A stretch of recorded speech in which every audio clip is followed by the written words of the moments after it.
Welcome to the Feeding Zone and all things Cayman. I'm Phoenix Singh, and on our YouTube channel, we showcase different businesses, different organizations, and our natural environment, and all the things that make Cayman so awesome.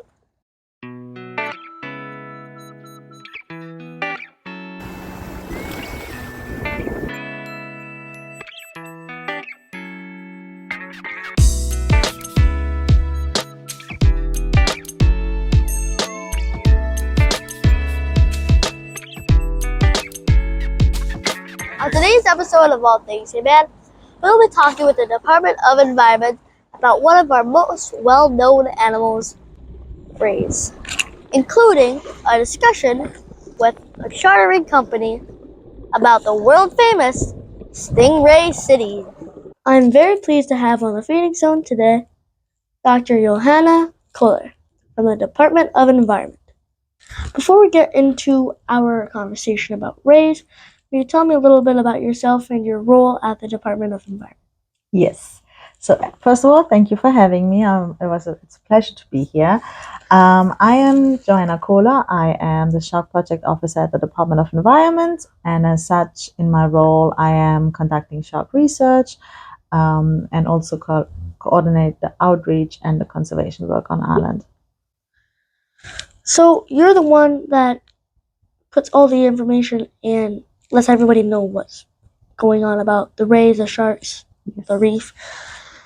So what kind of rays do we have in the Cayman Islands? We have 3 species of rays in Cayman. We have the Southern Stingray, the white-spotted eagle ray, and the yellow stingray. What do the rays eat? So they feed on various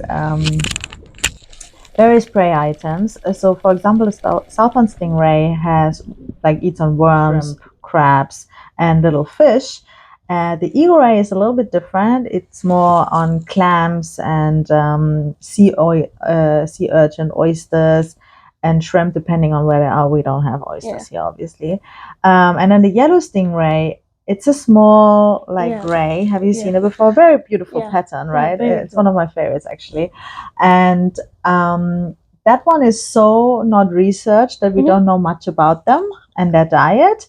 And we also don't have the numbers here that we can do a big study on them. They're very rare? They are quite rare in Cayman, and actually all over the world there's not many of them, so we don't have a lot of the information, but the little information that we have, it looks like they have a similar diet than the Southern Stingray.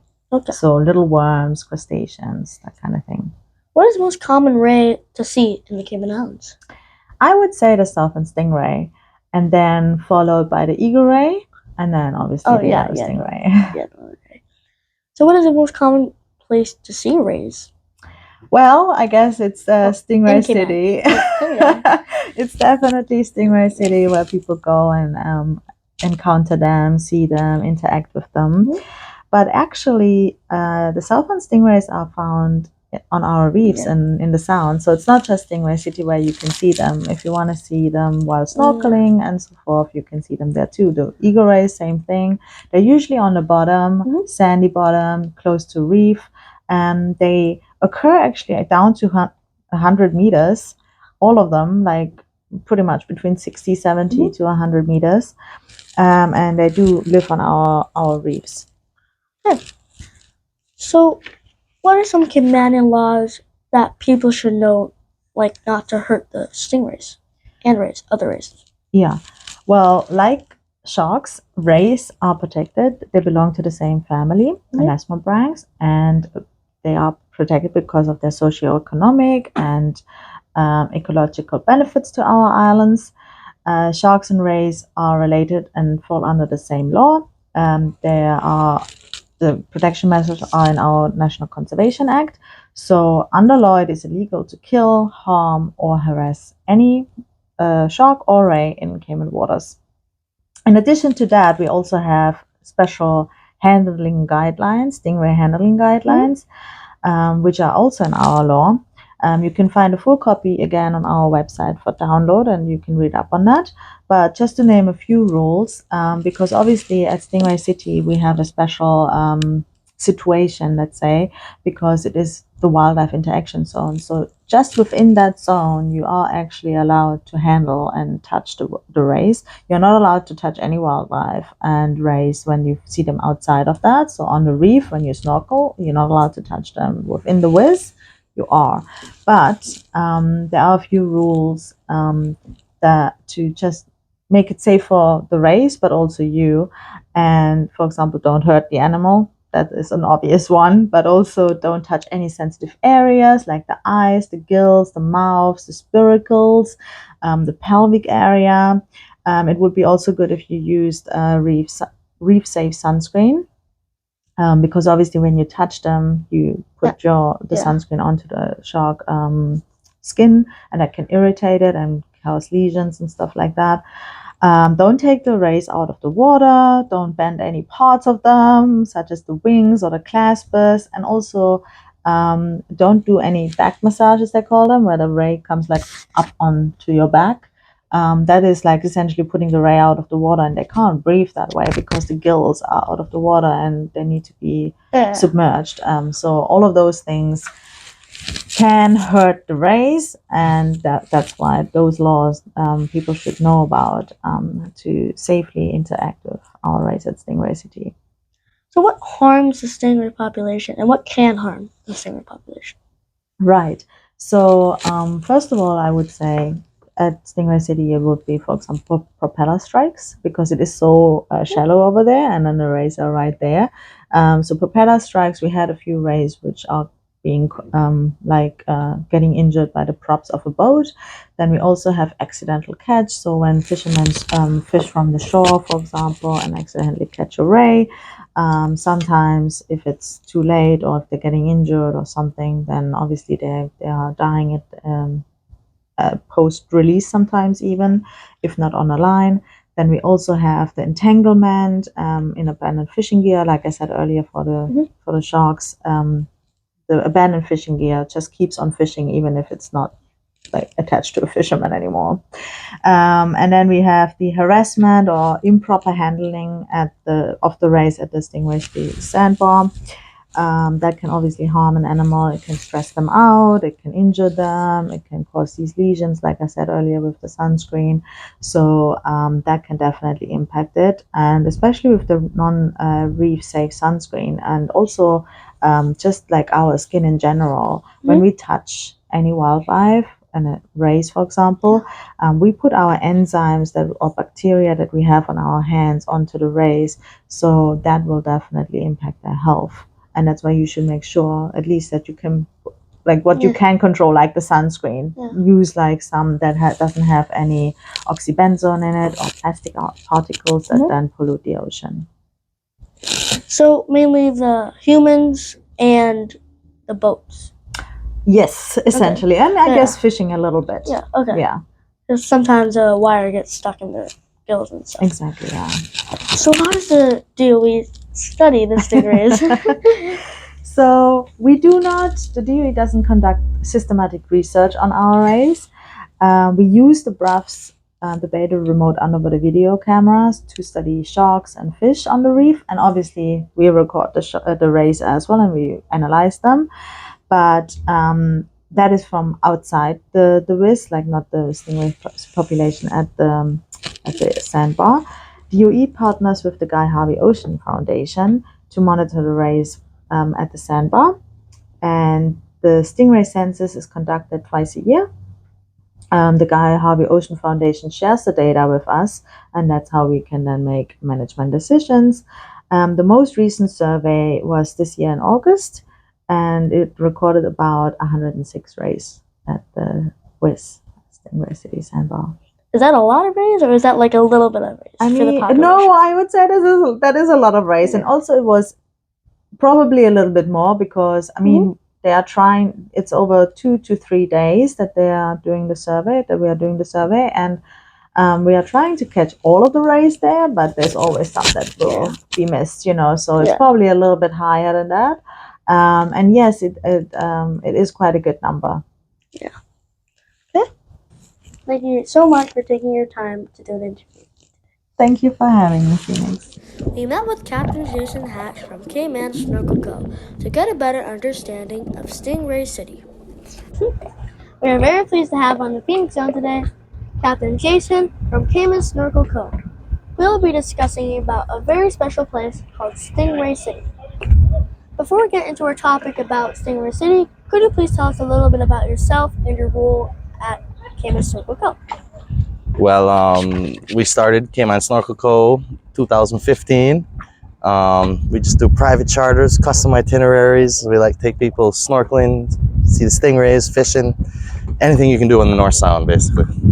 There are a lot of different rays in our Cayman waters, and there's a very special place called Stingray City. Can you please tell us a little bit about Stingray City and how it started? Well, we actually have two stingray cities here in Cayman.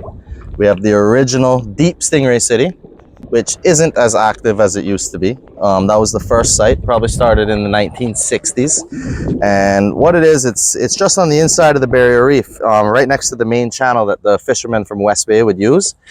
And they would come in the channel and tuck behind the reef for calmer water, and they'd clean their catch there, and they'd discard all the cleanings that they would take off, you know, the skin, the guts, the head, sometimes anything they weren't going to keep, they would discard. And they found that these stingrays started congregating to eat those cleanings. Well, that was the original site. Later on, the Stingray City Sandbar, which is the popular site now, was started probably like late 70s, early 80s by a couple of local fishermen who were doing North Sound charters. They would take people out to the sandbar to, they would catch conch there, and they would clean the conch and make marinated conch. They would shoot fish at a different location, but they would clean the fish there, wrap it up in foil to go be cooked at Barker's or Rum Point.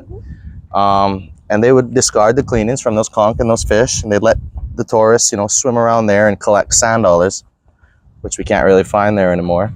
But that's basically how the sandbar started. And because of the shallow water of the sandbar, and it's easily accessible for anybody, any mobility, or, you know, anybody can do it, regardless of their mobility or anything. Because it's so shallow, it's really easy, right? So that's become more popular. Those stingrays are more well fed, and that population has really taken off, whereas the population of rays at the original site is dwindling. So basically, Stingray City got started by people giving all the food to the stingrays. Yeah.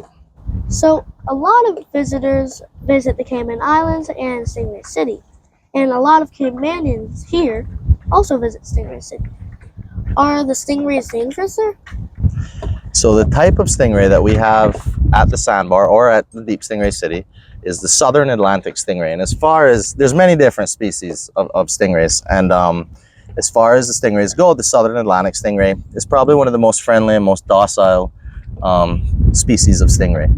They don't have a whole lot of control over their tail or their barb. Mostly, if someone is stung, it's through their fault. They usually are panicking and kicking their feet and waving their arms around wildly, and end up kicking or slapping their hand or their foot onto the stinger. It does not happen very often, though.